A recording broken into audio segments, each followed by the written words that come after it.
Hey guys, and welcome back to another episode of GX Podcast, Say It How It Is, with me, your host, Nyla. Unfortunately, I do not have my co-host with me today, but it's all good because I got some great guests for you. So just want to start off by saying Happy Easter. I hope you had some really nice chocolates. My kids love Easter because they love to stuff their face. I love white chocolate, that's got to be my favourite. So yeah, I hope you guys had lots of chocolate and loads of treats. What do you like? What's your favourite chocolate? Let me know. Comment. Let me know. Tell me a bit about it. So obviously last episode we had a celebrity guest, Benji Webb from Skindred, which was incredible. We've had some really, really good comments, people writing in. He had some really inspiring words for you young creative artists out there. And yeah, I hope that he really motivated you. So today, our topic on this episode is all about being online, which is really important because obviously for the last year we have been online. Everyone's had to adapt and go digital. So for us as an organisation, we want to let you guys know how to stay safe. We wanted to bring in some professionals to talk to you about the importance of being safe online and how to ask for support if you're not sure what to do, or if there's any problems going on online, who to get in contact with. Okay, so that is what this episode is about today, all about social media and being online and being safe, because that is important. As always, I'm going to start with some Newport news. So Instagram is something that we pick a lot out of. Prickle and Stitch is a new clothing brand, and it's launched on Instagram for babies and children's clothes, so check that out. Also Edith, she's a Welsh artist and released a new EP. I'm not really good at Welsh, so please forgive me. I hope I say this right. Haddock D, I think. Check it out, and if I said it wrong, I really am sorry. Please don't criticise my Welsh. Also, guys, GX Rations have been running their adult online classes. So if you are over 18 and you fancy getting your jiggy on, or you fancy a bit of fitness, a bit of fun, why not get online and sign up for those classes? Click on our website and all the information's there. All you got to do is sign up, so go do it. And that's pretty much the news I got today, guys. So let me get straight to it. I'm going to bring on our guest speakers today. So hello. Thank you so much for joining us. If I could ask you guys just to introduce yourselves and tell us a little bit about what each of you do. Hi, so I'm Amanda Blakeman. I'm the Deputy Chief Constable at Gwent Police. Which means that I get to work with all of our great communities and our officers across Gwent, making sure that we deliver safe community policing, we listen to the public, we listen to your views, and we get to interact with you in great forums like this. So I'm really pleased to be here, pleased to be asked, and I've got two great colleagues with me who are going to introduce themselves now.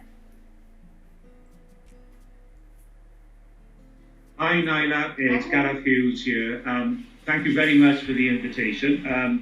My role is I'm Head of Diversity and Inclusion at Gwent Police, and part of my role is as the Deputy Chief Constable said, is keeping our community safe and really looking at aspects around hate crime, particularly then, as you mentioned, the topic of tonight is around cyber hate crime. So it's working with all of our diverse communities, our communities that have got what we call protected characteristics because of their race, their faith, their sexual orientation or disability, is how we as a force keep our members of our public safe. Thank you. Thank you. Well, hello, introduce myself. My name is Merv Priest. I'm the local neighbourhood sergeant for the Pell area of Newport. Recently appointed. I've worked across a couple of areas, including Ringland and the city centre and Betis as well. My job is to, I work with a team of community support officers and police officers who work closely with the community, and we work very closely with schools and education, and just look at ways that we can problem solve and help the communities as part of our role. We work a lot with our partners, whether it be from Newport City Council, Families First, Social Services. So that includes a lot of our work. And I'm really thankful for being invited today. Awesome. Well, thank you. I'm really grateful that you guys came on. I think it's really, really important. As you know, as an organisation, G Expressions, we work with so many people from the community, and we love that we can reach out to different cultures, different ethnicities, and so it's really, really, really nice to have networks where we can bring in different professionals to engage with the people that we engage with.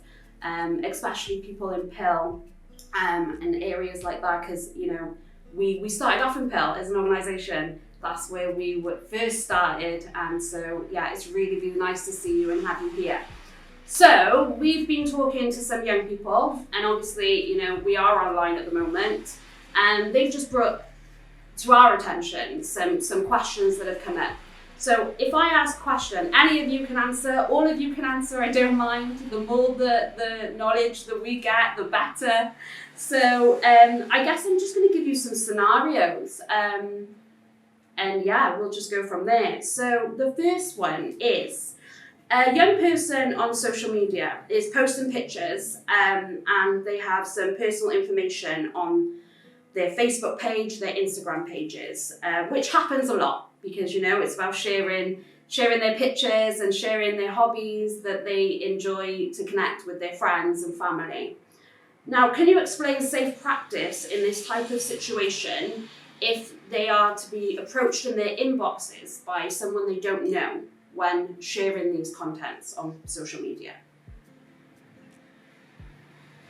Well, do you want me to go first? So I'll have a go, and then Gareth and Merv, I'm sure, will pick me up on the stuff that I don't know about, because as I say, you know, Gareth and Merv are working on a daily basis with this type of issue. So the first important thing is, whenever you're sharing anything online, you should only be sharing with people that you actually know.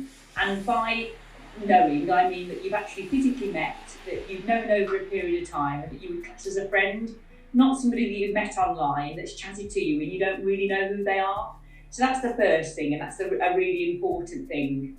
Always think about what you share, because whatever you put out there is out there forever. You can't get it back, and you can't change it. And as soon as it's left your account or your email box or your social media account, as soon as you press send, you've got a very limited time that you can delete it on some apps.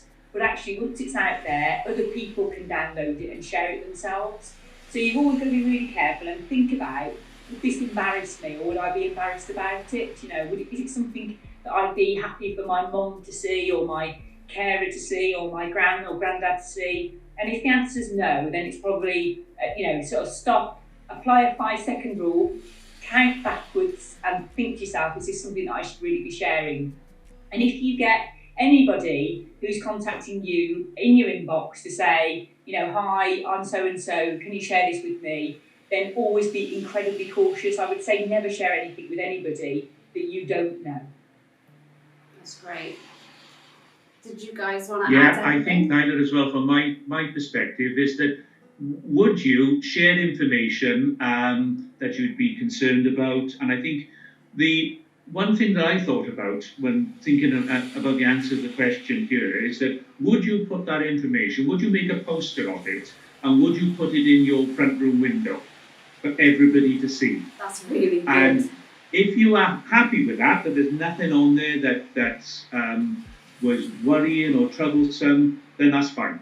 But would you then put it in your front room window? Would you put it in your bedroom window? And if the answer is no to that, then don't share it. Because sometimes, through many young people as well, my own children as well, one day they can be great friends with somebody and share something, and then the following week they're bitter enemies for at least another week. But during that week, I'd be very, very careful as well, because we have to think as well about sometimes you fall up with people and you don't make those friendships back up. So we have to be careful, even if we share it with people that we know and we're friendly with, because we all know people perhaps that we've fallen out with, we move away from, our interests change, and so we've got to be very careful about what we say. So think of that. Would I put it in my bedroom window for all to see? If the answer is yes, share it with your good friends, but also that proviso that your good friend this week might not be your good friend next week. That is really good. Never thought about that. That's really, really useful. So the next question is, can you explain safe practice in this type of situation? So you talked about, sharing things that you might not want other people to share, and being careful about what you put out there, because once it's out there for the world to see. So what about if you find videos or pictures, content of you that you didn't give consent to be put up? What do you do in those situations? Merv, did you manage to catch that? If you find content of you that you didn't consent to share that's out there, what can you do about it? Well, very dependent on where that content has come from, but in the first instance, I would never hesitate to asking the police if there's anything that we can do about it. It may be a case that there are some simple cases where friends are sharing information about you that you're not happy about, and it might be a conversation you're able to have with them. But it is very dependent on what type of information is being shared. But at very least, I wouldn't hesitate to contact the police, who could maybe suitably advise yourself, the other person if they are known, as to how that information has been shared, and maybe provide them with some suitable words of advice and some guidance as the information that they're sharing. Because obviously it's very important to you and private to yourself, and maybe something that they haven't realized, and maybe something as innocent as that, but it may not always be the case, and that's why I don't think you should hesitate in making us aware. The other thing that you can do is, if it's something that you're embarrassed about, or you think, I can't tell my mom or I can't tell my parents, they'll be really angry with me, then think about a trusted adult, a trusted person that you can have a discussion with and say, look, this has happened, I'm really embarrassed about it, I don't know what to do about it, can you help me? And they will be able to guide you through and get in touch with the right people. It's also worth saying that some sites, allow you to report people who are sharing content that you haven't given your permission in relation to. And don't forget that if those images are, explicit in any way, then that's, you can't be doing that. You can't be sharing that type of information about somebody. So you can report that to us and we can deal with it. But I think for most young people, they're embarrassed about it and they don't want their carer or parent to know about it. And, so I think that trusted adult, a teacher, a neighbour, an aunt, an uncle, somebody like yourself, Nyla, who they can go to say, what can I do about this? Because I'm really upset and embarrassed about it and I think my parents might be cross. I say as a parent, although my initial reaction might be I'll be a bit cross about it, actually what I want to do is to help my daughter to make sure that isn't in a position where it causes her anxiety and upset and stress. So, that's most parents would feel that way. Yeah, definitely. Thank you for that, yeah. So the next one takes us on to a little bit of a more in-depth topic. So, can you explain for us the connection between hate crime and hate incident?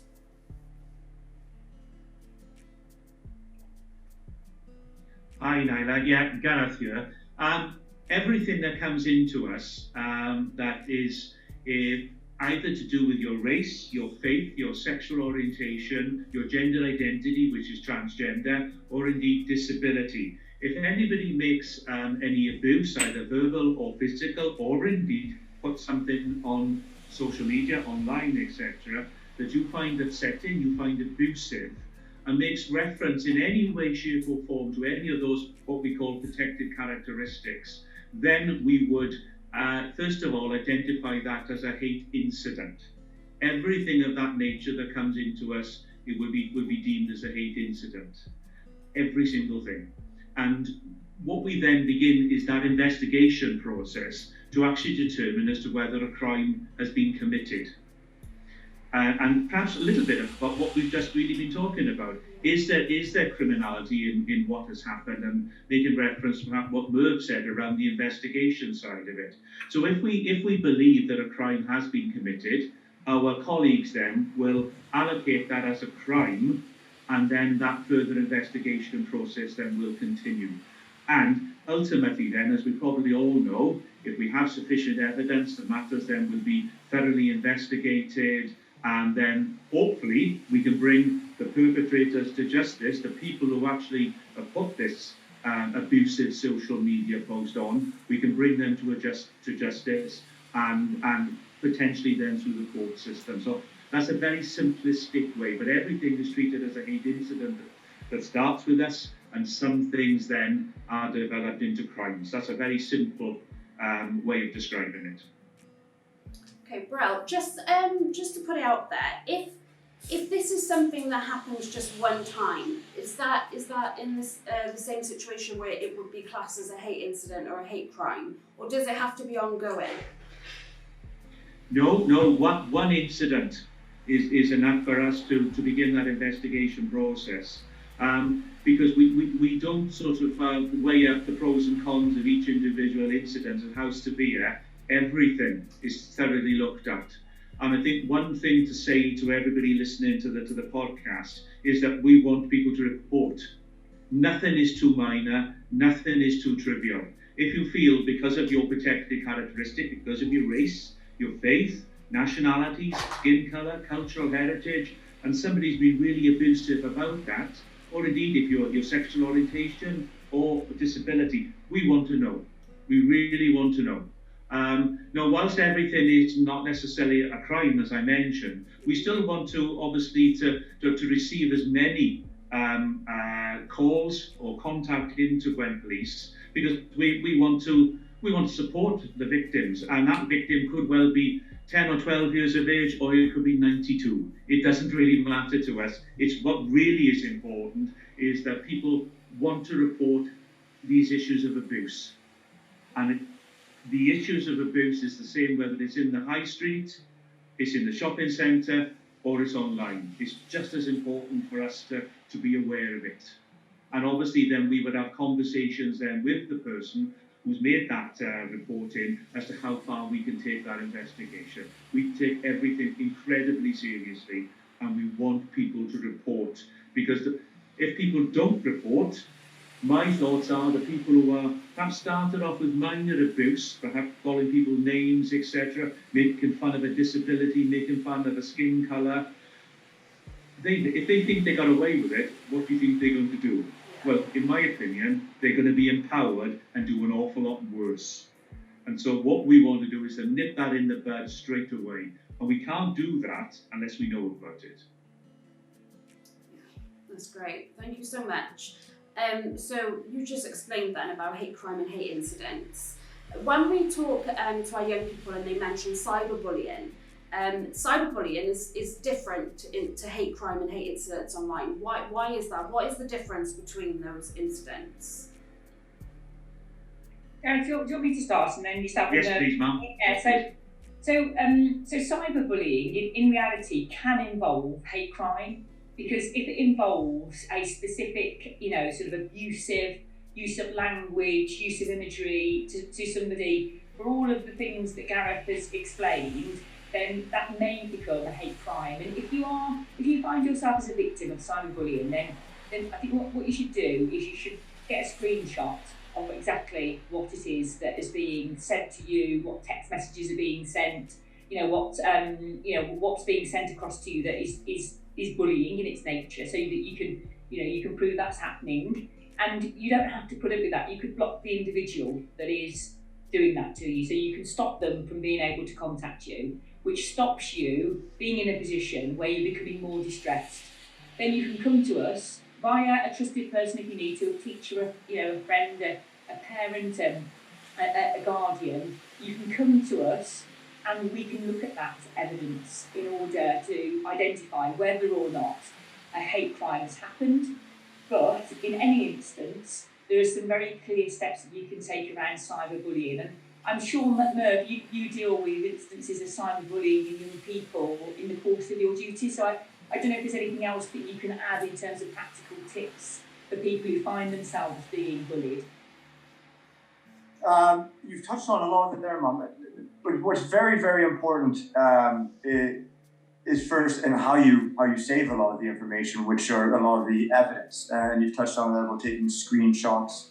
And as unpleasant as what is being said, as many people will know, a lot of that stuff which has been posted can be removed as well by the person who has sent it. So again, as unpleasant as it, we need to be able to gather that evidence, and that helps us in our investigation and being able to deal with the victim to have that. And it's something that we can, and there'll be a lot of valuable information, even though the person who is being offended may not be aware of it. There's a lot of stuff and that we can extract and get from that, which will help us investigate the matter and then support the person who's being affected. So it is about gathering that information. A lot of this happens as well in schools, and I wouldn't hesitate if I was a child in school, a young person. I would speak to someone, someone who they trusted in school. Many teachers, they're very, very well trained in how to deal with this, and it's quite unfortunately a common thing in the school, and they can assist and support them as well before coming to the police, but as well as involving us in the investigation. Thank you so much. If I can just add as well, is that sometimes this type of behaviour starts off quite, sort of with excluding people from the conversation. It can start off with, not allowing people to join in. Then it can start to escalate in terms of name calling, being nasty about somebody's appearance, picking on some particular protected characteristic, as Gareth has identified. But sometimes these things start off, and because people are in friendship groups and they may feel lonely, or they may feel as though actually this friendship group is really important to them, they may ignore that behaviour when it starts, and it's really important to confront it, because people will carry on if they feel that they're not going to be confronted about it. But save that evidence, screenshot it, and as I say, you don't have to put up with that. You can block the person. They can't speak to you, and you can come to us and let us know. But in the first instance, recognise if somebody's excluding you, if somebody's being nasty about you, if somebody's talking about you to your other friendship group, that all is the basis for starting some bullying behaviour. Yeah, definitely. Sorry, if I could add to that as well. It's been touched on a little bit, and I think sometimes things that are being said to us, we're quite willing to accept it and think that it's only minor. It's not, it's not worth bringing it out to another person, whether it be a teacher, a trusted adult, a parent, or the police. What I would suggest is, if it is, and if it's making you feel in any way upset, disappointed, then don't hesitate. It will be the best thing that you could do is to make us aware, because that's sort of been touched on. If we're not aware, we can't help. So don't think it's too small. Be sure to tell us, and we will do the best that we can to support you and help you through. Yeah. That's great. Guys, the officers just gave you some really, really good advice there, so I really hope that you take it. Just one last thing. I'm a mum myself, and I think last year I was nagging at my daughter to get offline. She was constantly online, and now we're finding that we're encouraging our young people to be online. They have to be online for school. They're online more to connect with their friends, because unfortunately they can't see them. Are you finding that there's more cases or more incidents now that so many more people are online?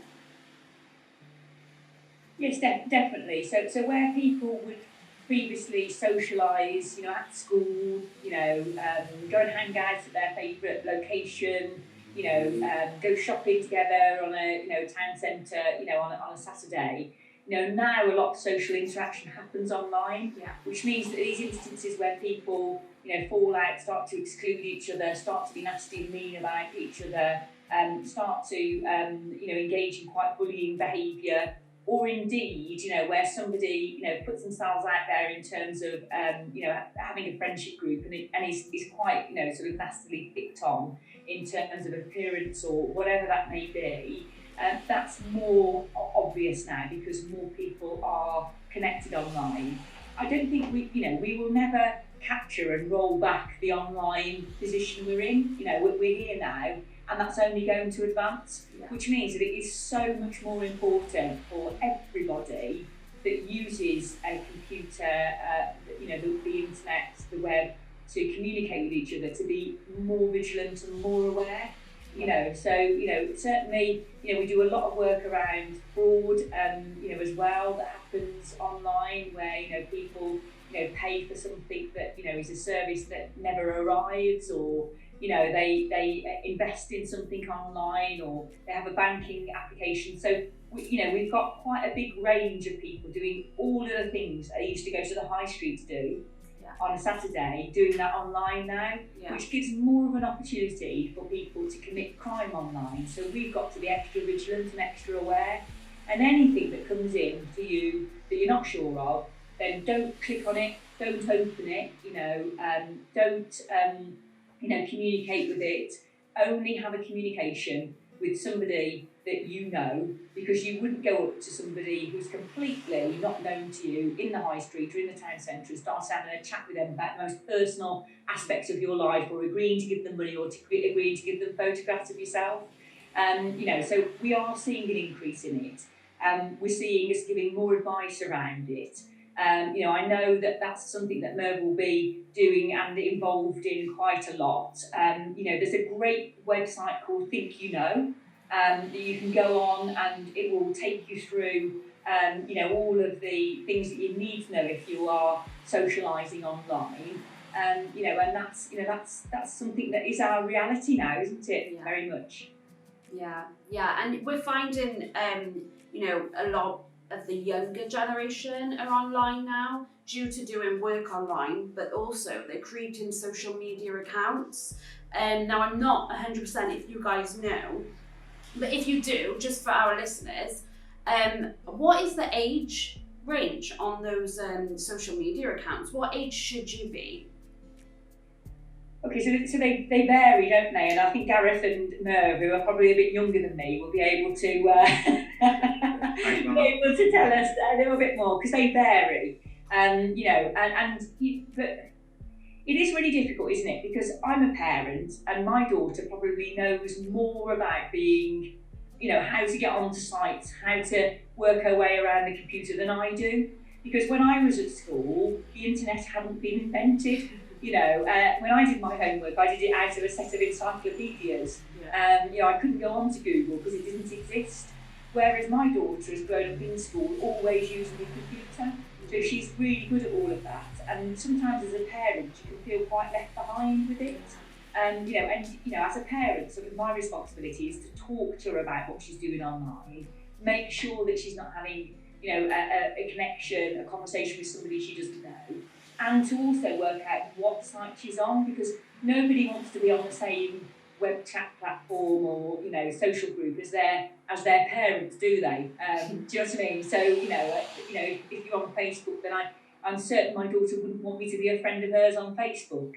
But as a parent, you've got a responsibility to check out these sites and make sure, and to make sure as a child there's an age range on them for a reason. There might be explicit content. There might be something that's going to be graphically very upsetting. There might be people on there that it's not right or safe for you to have that connection with, and that's why the age ranges are there. So, but there are so many forums now, aren't there? Facebook being the most popular, but Instagram, and all of the ones that I'm sure the young people watching tonight will say, well, we don't use that because that's for people of that police officers generation.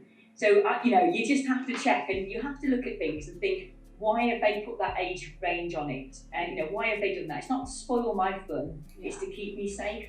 And that's part of growing up, isn't it? Is recognising your responsibility to keep yourself safe as well. Mm-hmm. I just say on a perhaps a similar related point as well, Nyla. If you actually receive some abuse, or you see somebody else receiving abuse, I think that's really important, because sometimes the post might not be directed to you, but it might be directed at your friend or colleague. And I think that's equally important to bring it to our attention, or bring it to a responsible adult, your teacher, your youth worker's attention as well. Because I think I've been working in hate crime for many, many years now, and I always say to people, when they say to me, oh, this doesn't affect me, it's water off a duck's back, I can take anything, I often used to say to them, yes, but what if this post, or what if this abuse was levied at your mum, at your grandmum, at your sister, at your younger brother, at your disabled cousin? Would you then think the same way? Probably not. No, you would want that person who sent that post to be held to account for what they've done. So you might be tough enough, but if those people who put those posts are not challenged, they will continue to do it, as we've said earlier. So you have that responsibility. As the DCC said, we all have a responsibility.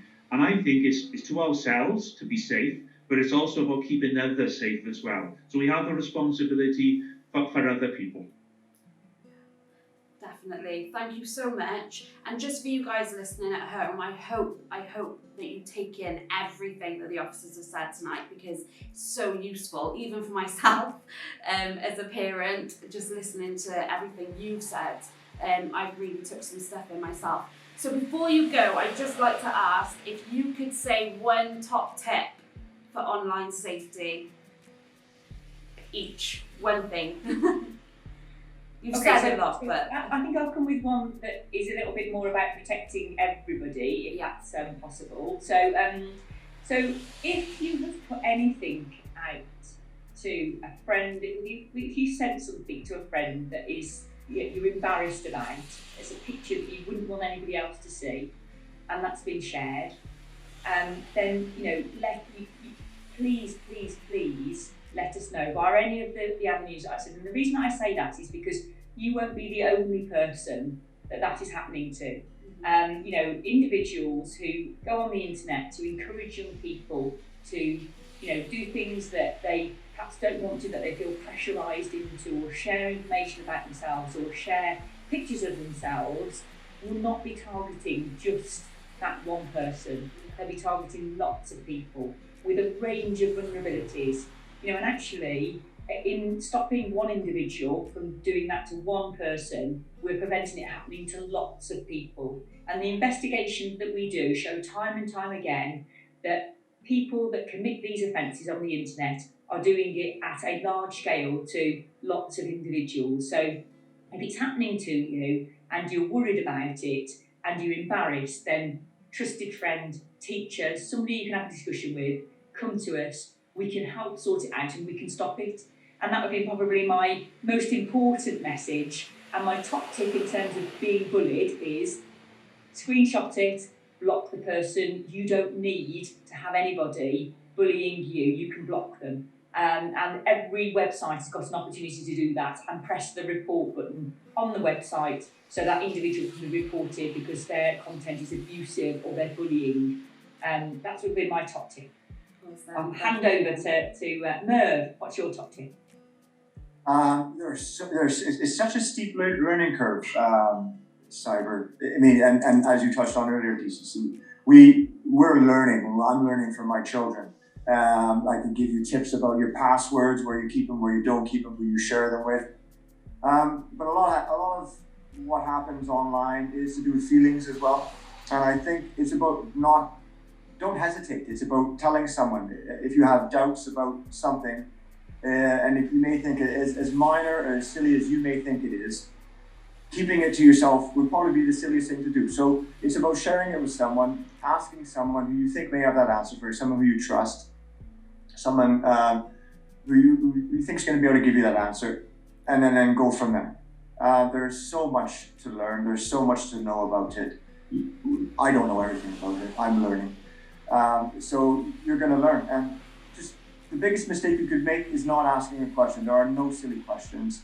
There is so much to know. Just make sure you ask the question and someone will help you. Thank you. And that? I think a bit of word of advice and a top tip. I think many grandparents have gone on to online and are picking things like Zoom and Teams up for the first time because of COVID. I think, how about sharing some of your cyber protection knowledge with them? Because they might be susceptible as well to cybercrime and cyber fraud. And I think about how what you learn from this podcast you can take to them, because they won't know a fraction about the internet that you probably will. And my top tip would be, don't share anything unless you're happy for that post in theoretical way could be pinned on your front door. If you're happy to say it and put that photograph on your front door for the world to see, then I wouldn't share it. Yeah, that is great. I feel like am I able to add one more? Yeah, please? of course. Okay. Go fire away. There's a lot of opportunity to speak to people, whether it be through a message or actually speak somewhere on a webcam, who you don't know. You got to be very, very careful about the information you're given, the things they're asking of you. They will come across as being the nicest person. Unfortunately, they're professionals. And the people who are there for the wrong reasons are very, very good at making you feel like you should trust them. And if you don't know them, as the DCC said earlier, you shouldn't be providing them with information. You shouldn't feel uncomfortable and you shouldn't trust them. So just be very mindful of that. I could probably give you 1,000 tips as everyone could, but I'll leave it at that, I suppose. Yeah, that's awesome. Thank you so much, and thank you for joining us on tonight's episode. We really appreciate your time and everything that you're doing for us within the communities and keeping people safe. So really appreciate you guys, and thank you so much for tonight. Can I just say a big thank you to the young people at Gwent for, over the time period that we have had the pandemic and the lockdown, just how impressed I've been with how receptive young people have been, how they've embraced technology in terms of being able to, sort of carry on with schooling and education, and, how they've engaged with us and told us what they think. I found that really, really helpful in my job, so that I'm able to make sure that we put the right amount of officers and police staff into the right type of work, so that we make sure that we keep people safe. So keep talking to us. We do listen. We are listening. Gareth and Merv, are very close to the work that is around keeping you safe, and we can't achieve this without you. So thank you for everything you've done over the pandemic, and thank you for taking care of each other and helping us to make sure that we can get through this together. Awesome. Thank you so much, guys, and everyone at home. I hope you've listened, because you are doing an awesome job as well. So thank you. Thank you, guys. Take care, and it was great seeing you and having you join us tonight. Bye. Okay, guys, so we had a lot of tips. We were given so many tips then, and just to go over them again, just in case you missed anything, I'm just gonna literally jog your memory.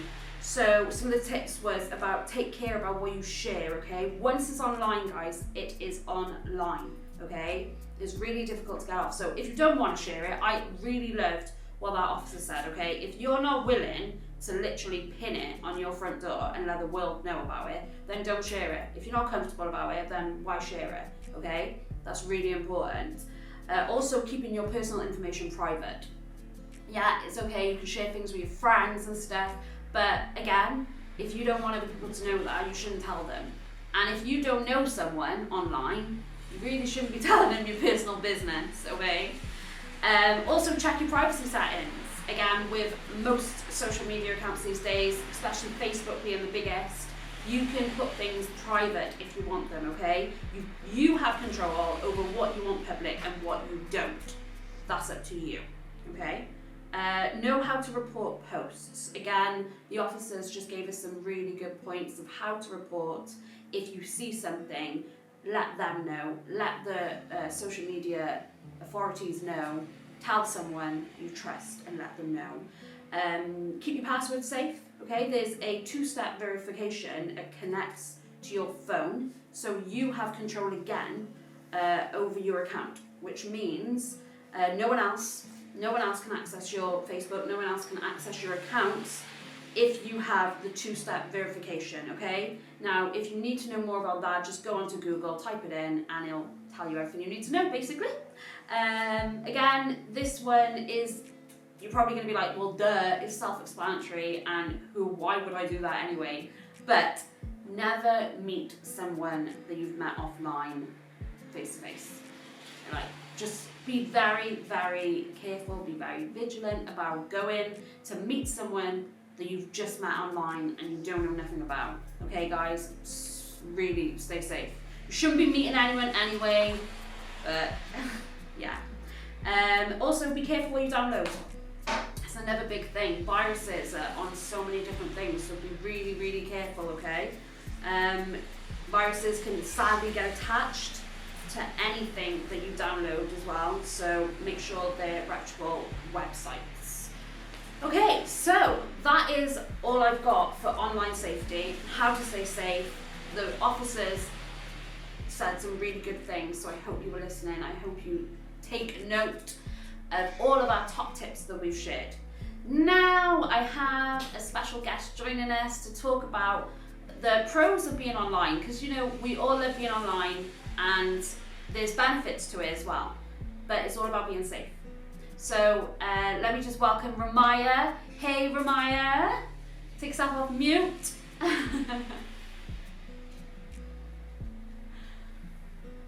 You there? There she is. Hey. So thank you for joining us.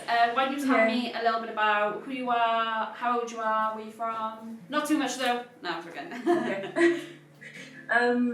My name's Rhai. I'm from South Wales, Newport, and I'm 14 years old.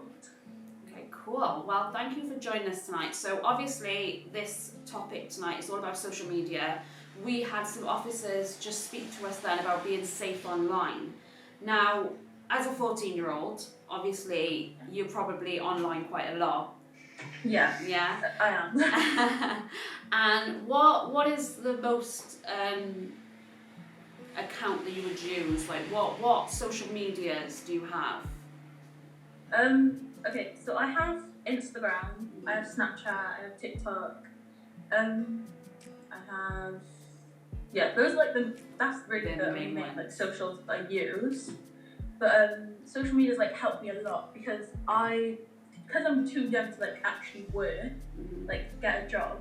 I thought of a way that I can make money, like on like doing something that like I don't need to be hired for. And I've always had like I've always been into like beauty and stuff like that. So I started doing nails. Like I bought all the stuff off like Amazon and watched like loads of YouTube videos, practiced on myself, practiced on my friends for like free. And then once I got really good, then I started charging people. And Instagram helped me like start that up because I posted on my Snapchat and then I post on my Instagram account that I made for my nails.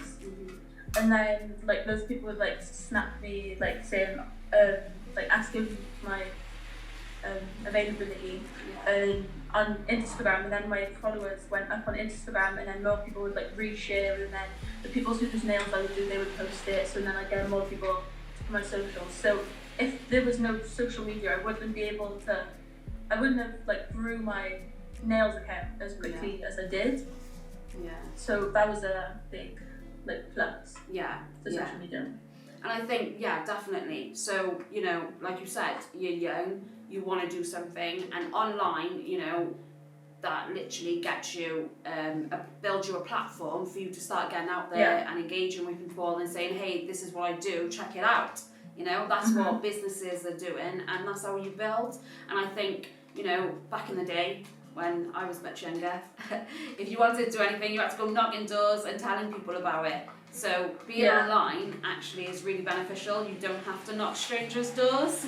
You can be at home in your own home and just let people know. And also a tip that I just gave just before you came on was you have control over what you share you know? And so being on Instagram, you've built your own business page for, well done by the way, like literally, you're 14 years old, smashing it.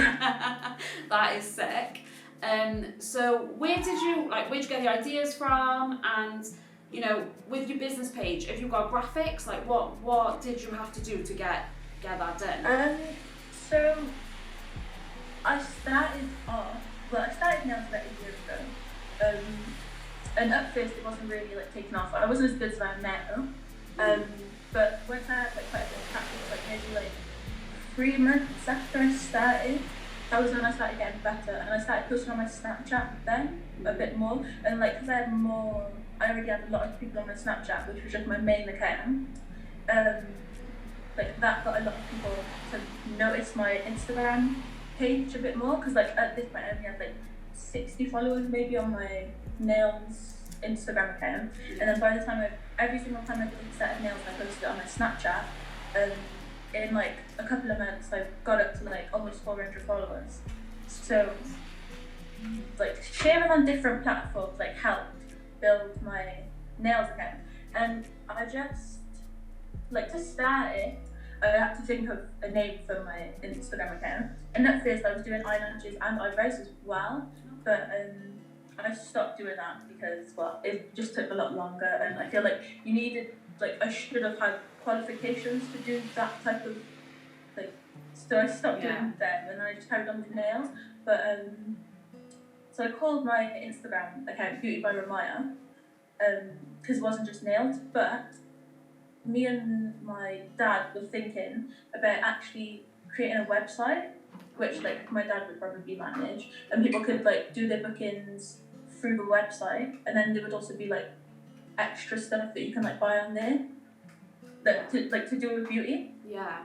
So I might start that, which is crazy because without social media I probably wouldn't be able to start my own like website at 14. So. And I was going to say then, that was going to bring me to my next question, is, you know, so many people on social media, I'm finding that younger generations even jumping onto social media and trying to be online now. And obviously, being in the lockdown, you know, we've been in lockdown for a year now, coming out of lockdown. Yeah. When we were in that time period of being online, and even G-Expressions, you know, we had to adapt, we had to develop and move with the times to change onto a digital platform. If it wasn't for social media, you as a 14-year-old and all your friends, how do you think, how do you think you would manage and you would cope? And two, I feel that how do you think it has helped you? I think if there was no social media, I don't really think I would be doing nails. I doubt it, because, well, that's how I taught myself how to do nails, really. Yeah. And it would just be a lot harder to get like customers, you know. But yeah, I don't think I would be doing nails if it wasn't social media. So that's how I do it, and then that's how I get customers, and it's helped. For those two things, helped me learn how to do what I wanted to do, and it's helped me attract like customers. Yeah. So then, there's got to be experiences that you've had though that are not so good, you know, because we've talked about being safe, and you know sometimes things happen, and being online, whether it's doing your business or just being on TikTok, being on Snap. Have you had any personal experiences where you've had to report anything, or you know anything that is not good online has happened? Yes, on my main Instagram account, because it's not a business account, but so I can see my insights. My number is on there, I'm pretty sure. And sometimes I'll get like random people ringing me on like WhatsApp or something from like different countries and stuff. So then I have to like block them. And even on Snapchat, sometimes I'll get inappropriate snaps, and then obviously have to block those people. Yeah. But I just block them straight away. I haven't had that problem in a while, so that's quite good. Yeah. But yeah, there is definitely negatives to social media. Even if like Instagram especially, or even TikTok as well, like you're scrolling and like sometimes you find yourself comparing yourself to like people. So it could be a bit like bad for your self-esteem, I guess, or like confidence sometimes, but I don't really struggle with that anymore because like I'm more confident in myself now. So yeah. Okay, yeah, so you mentioned one of the things that you would do if you've had that experience of people being in your inbox, sending you inappropriate stuff, block them straight away. You know, that's something that actually the police officers have just mentioned. If you don't want them in your inbox, block them. That's something you can do. But also, do you report it? Like, if you would you tell your parents about it? Yeah. Because so when you click block, it does come up like to report. Like you can report before you block them. So yeah, I always do. Yeah. Okay, that's really good. You know, so we've shared lots of information tonight about being safe online, and you've just touched upon something that I want to go back to. So on TikTok, can you explain a little bit about what TikTok is for? What do you use TikTok for, or what do you see on TikTok that's quite popular? Lots of people do it for fun, but on TikTok there's loads of like, I wouldn't say unrealistic, but like a lot of people which are like beauty standard, I guess. So, yeah, that can make you compare yourself sometimes, I guess. Yeah. So, I think though, you know, online, correct me if I'm wrong, anything you see online, whether it be Facebook, Instagram, anything really, even just going on Google Images, when you see celebrities or you see people doing stuff that maybe you like but you feel that you're not as good as, or you don't look as good as, you automatically knock yourself for that reason, don't you? Yeah. And I think that's just something that happens in everyday life, unfortunately. But you know, I think once the fact that you're 14 and you've got a business and you know what you want to do and you're doing it and you're doing it well, you're smashing it. Yeah, and I would say to anyone out there, yeah, if you want to do something, you can do it. Don't let being at home hinder you from doing what you want to do, because obviously you're online and you have to do nails, but you're still building that format and you're building that platform for yourself, and you're growing, like you said, you've grown online, and that's really, really good. But I think it's also important that, you know, your parents are aware of what you're doing and they're helping manage that, so it's not just you going off and doing it by yourself. You have that support of your parents. Like I said, my dad actually had like an idea for a website. So like my dad and my parents do keep a close eye on my socials. Like they have me on everything. Yeah. So yeah, like Instagram, Snapchat, TikTok, everything. So that's good. And they do know everything that I do on socials. So that's fine. Yeah, that's really, really good. So thank you for joining us, and thank you for telling us a bit about Thank you for having me. Your experiences. It's good to know, you know, young people are out there and everyone is online these days. We're online. G-Expressions are on TikTok. Come and join us. We're doing dances and challenges. It's great. Yes. Thank you so much, Ramaya. I'm going to say goodnight to you, and I hope you have a great evening, and I will catch you soon, okay? You too. Thank you. Bye, Chick. Thank you so Bye. much. Thanks. Bye. Okay, so guys, I've really enjoyed this episode. I was about to turn then and say, did you enjoy this episode? And then I realised that my co-host isn't with me. It's just me. But hey ho, she will be back. She will be back. I'm not going to be on my own forever.